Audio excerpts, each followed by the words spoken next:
The greatest chains are not on your hands. They are in your mind. And the truth is, nobody out there can hold you back unless you hand them the key. What if the prison you think you're in was built by your own beliefs?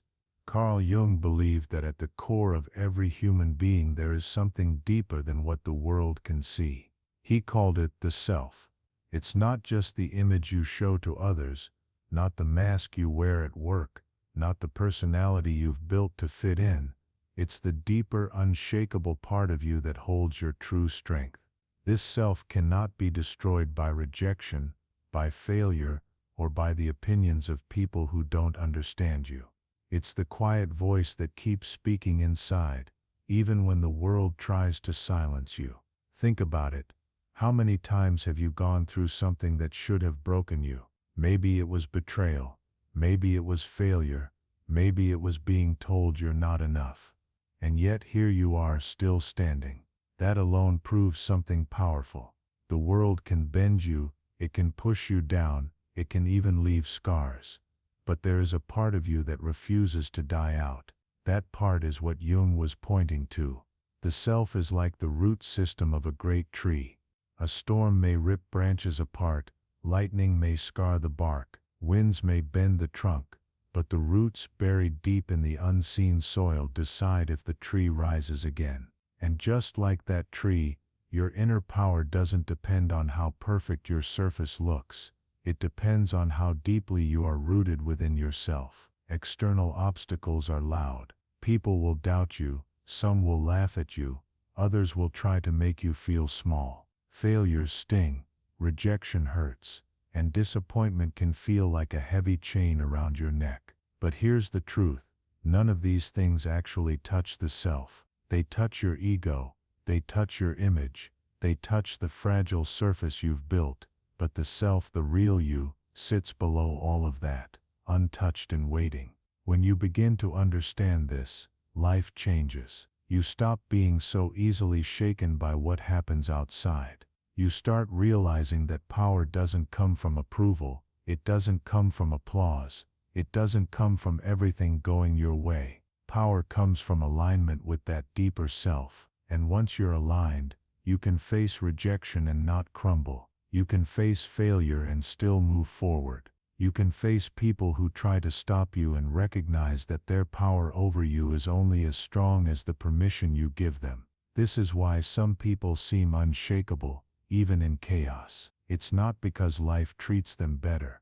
It's because they've tapped into the part of themselves that can't be touched. Jung believed that every struggle is actually a call from the self, pulling you deeper into who you really are. When you lose, when you fall, when you feel rejected, that's not the end. That's the doorway to finding the strength that was buried inside you all along. So the next time life bends you, remember the tree. Branches may break, leaves may fall, but the roots, your inner self, decide if you rise again. And if your roots are strong, if you know your worth, if you trust your deeper self, then nothing and no one outside of you can ever truly hold you back. One of the most powerful traps human beings fall into is believing that other people have control over their lives. Society pushes you into boxes. Critics throw their judgments at you like stones. Sometimes even the people you love, the ones closest to your heart, try to dictate who you should be,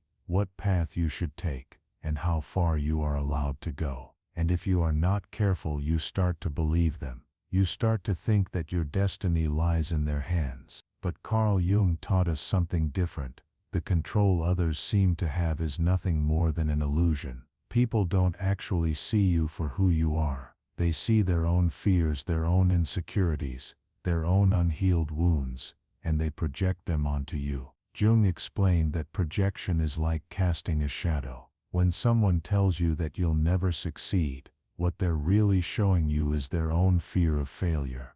When someone mocks your dreams, what you're really witnessing is their own regret for never chasing theirs. It's not about you, it's about the shadow they're living under. But here's the danger. If you start mistaking their shadows for your truth, you end up living a life that was never yours to begin with. Think about how many voices echo inside your head that don't even belong to you. The teacher who once told you that you weren't smart enough. The friend who laughed when you shared your dream. The family member who told you to be realistic. These words sting, yes, but the real damage happens when you start believing them. When you let someone else's fear become your ceiling, you hand over the key to your own prison. And that's the illusion of control. They never had the power in the first place.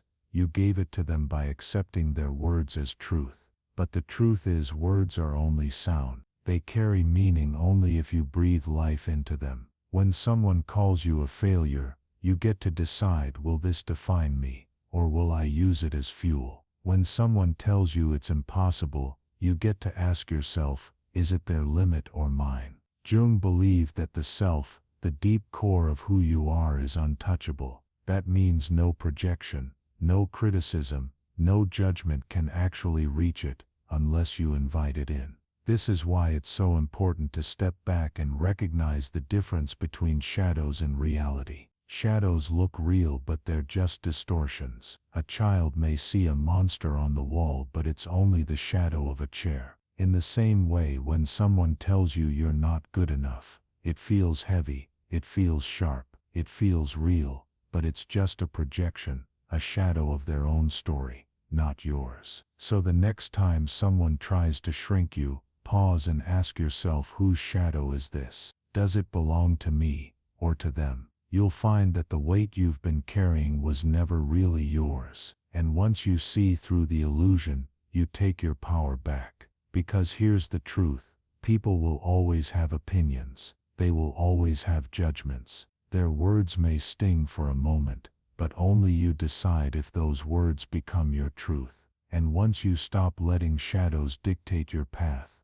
you become free. Free to rise, free to create, free to live a life that belongs only to you. Carl Jung introduced one of the most powerful and misunderstood ideas in psychology, the shadow. The shadow is the hidden part of you, the part you try to bury, the emotions you don't want to admit, the fears you don't want anyone to see, the mistakes you hope to erase. Most people spend their whole lives running from their shadow, pretending it doesn't exist, wearing masks to cover it up. But Jung believed something extraordinary. Your shadow is not just a container of weakness, it is also a source of power. Think about it this way. Every time you feel anger rising in you, you're told to push it down. Every time you feel fear, you're told to hide it. Every time you feel envy, you're told to be ashamed. Over time, these feelings don't disappear. They collect in the dark corners of your mind, forming your shadow. You may think ignoring it makes you stronger, but in reality, denying the shadow only makes it stronger over you. What you resist controls you, but what you face transforms. Imagine being chased by a monster in a dream. The more you run, the bigger it grows. The moment you turn around and face it, you realize it's not as terrifying as you thought. It might even hold the key you were searching for. That is exactly how the shadow works. When you stop running from your weaknesses, when you stop hiding from your pain, when you stop denying the parts of you that scare you, that's when the real transformation begins. Jung believed that the shadow holds not only darkness but also unrealized potential. The anger you've suppressed could become the fire that fuels your passion. The fear you've avoided could sharpen your awareness and make you more resilient. The doubt that haunted you could become the force that drives you to prepare harder, to rise higher, to break limits. What once looked like weakness becomes your weapon, if you're willing to embrace it. The world tells you to just be positive or forget the bad stuff. But strength doesn't come from denial. Strength comes from wholeness. Wholeness means accepting both your light and your shadow. It means saying, yes, I have fears. Yes, I have flaws. Yes, I have scars. But none of these make me less. They make me real. And being real is where true power lives. When you integrate your shadow, something unshakable happens inside you. The insults that once triggered you lose their bite because you've already faced that part of yourself. The fear that once paralyzed you turns into fuel because you know it can't destroy you. You stop being fragile because you're no longer pretending to be flawless. Instead, you become whole, and wholeness is unbreakable. So many people believe strength means never showing weakness, never stumbling, never failing. But Jung would tell you the opposite. True strength is walking into the darkness of your own soul and coming out with the gold that was hidden there. That's the paradox of the shadow. The treasure is always buried in the place you least want to look. So when life exposes your flaws, when failure makes you feel small, when your insecurities come rushing to the surface, don't run. Pause. Face them. Ask yourself, what is this trying to teach me? Because the moment you stop running from your shadow stops controlling you. And when that happens, you stop living in fear of being broken, because nothing outside of you can break what has already been embraced within. That is the secret. The parts of you that once felt like curses can become your greatest weapons. The shadow doesn't make you weak, it makes you whole. And once you are whole, you are unstoppable. At the heart of Carl Jung's teachings is a truth that every human being needs to hear: your spirit cannot be broken. It may be bruised, it may be tested, it may be weighed down by pain, but it does not shatter. It only evolves. This is why some people, even after the darkest nights of their lives, rise with a strength that seems otherworldly. Their secret isn't that life spared them. Their secret is that the spirit inside them was never truly touched. Jung called this process individuation, the journey of becoming whole. Notice, not perfect but whole. Perfection is an illusion. It's a mask society forces on us, telling us to look flawless, act flawless, succeed flawlessly. But wholeness is different. Wholeness means you gather every part of yourself, the victories and the failures, the joy and the heartbreak, the light and the shadow, and you weave them into one truth: this is who I am. And in that acceptance lies a strength so deep that no outside force can ever break it. Think about the hardest moments of your life,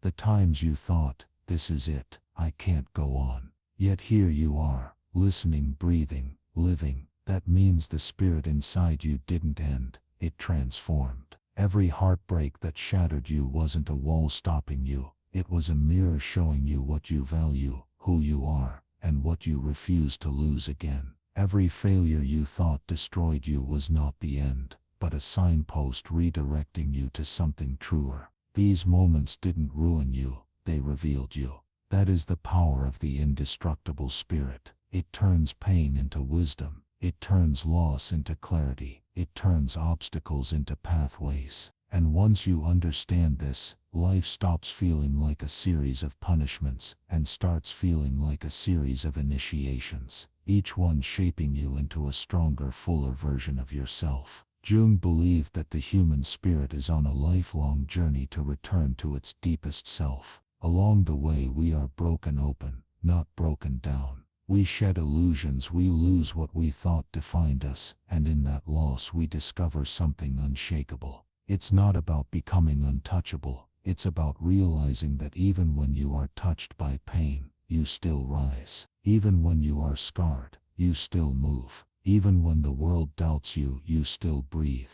That persistence, that quiet resilience, is proof that your spirit cannot be stopped. People will try to tell you otherwise. Society will tell you you're broken if you fail. Critics will tell you you're weak if you hurt. Loved ones may even tell you to give up, to settle, to stop reaching so high. But these voices don't know your spirit. They see the surface, not the depth. They see the scar, not the story. They see the stumble, not the soul that stood back up. And here's the truth. Nobody can stop you, because nobody can touch the part of you that matters most. The self, the deepest, most authentic core of your being, does not crumble. It does not surrender. It evolves. Every heartbreak sharpens it. Every rejection refines it. Every fall deepens it. The very things you thought would destroy you are the same things shaping you into the person you are meant to become. So the next time life feels unbearable, remember this: you are not being broken, you are being built. Every crack in your heart is letting more light in. Every failure is chiseling away what you are not, so that what you truly are can shine. This is individuation. This is the journey toward wholeness. And once you understand that, you realize something powerful. The spirit inside you is indestructible. Here's the deepest truth you need to carry with you. No one out there can break you. People can wound you with words, life can knock you down with hardships, and failure can press against your chest until it feels hard to breathe. But none of these have the power to end you. The only real battle has always been within, and the moment you recognize that, you stop being a victim of circumstance and start becoming the author of your own life. Think about it. Most of the time, it's not the outside world that holds you back. It's the voice in your head that whispers you're not ready, you're not enough, you'll never make it. That inner battle is far louder than any critic on the outside. But here's the key. When you choose to challenge that voice instead of obey it, you begin to step into a power no one can take from you. Jung believed that the journey of life is not about conquering the world outside, but about conquering the shadows inside. Once you do that, the world loses its grip on you. No rejection can destroy you, because you no longer measure your worth by someone else's approval. No failure can stop you, because you've learned to see failure not as an end but as a teacher. No betrayal can shatter you, because you understand that your spirit was never in someone else's hands to begin with.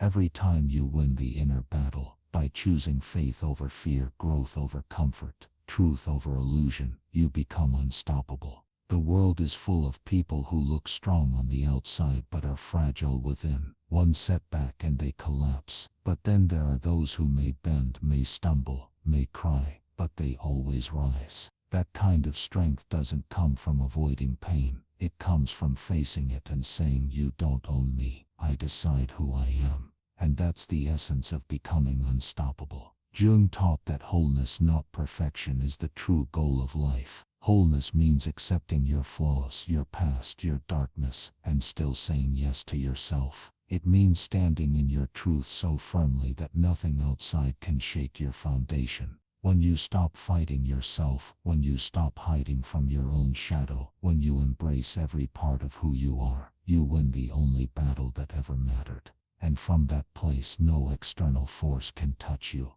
So let me leave you with this. Strength is not about never being broken. Strength is about realizing you cannot be broken. You can bend, you can bleed, you can fall, but you will rise again, because that's what the spirit does. The self inside you is eternal. It cannot be bought, it cannot be silenced, and it cannot be destroyed. Once you understand that, you walk differently, you breathe differently, you live with a quiet fire that the world cannot put out. And that's the secret. No one out there can break you. The only battle is within. And when you win that battle, when you face your shadow, when you embrace your wholeness, you stop being stoppable. You become the force that storms can bend but never uproot. You become the soul that pain can scar but never silence. You become unstoppable, not because the world suddenly got easier, but because you finally discovered that the real power was always within you.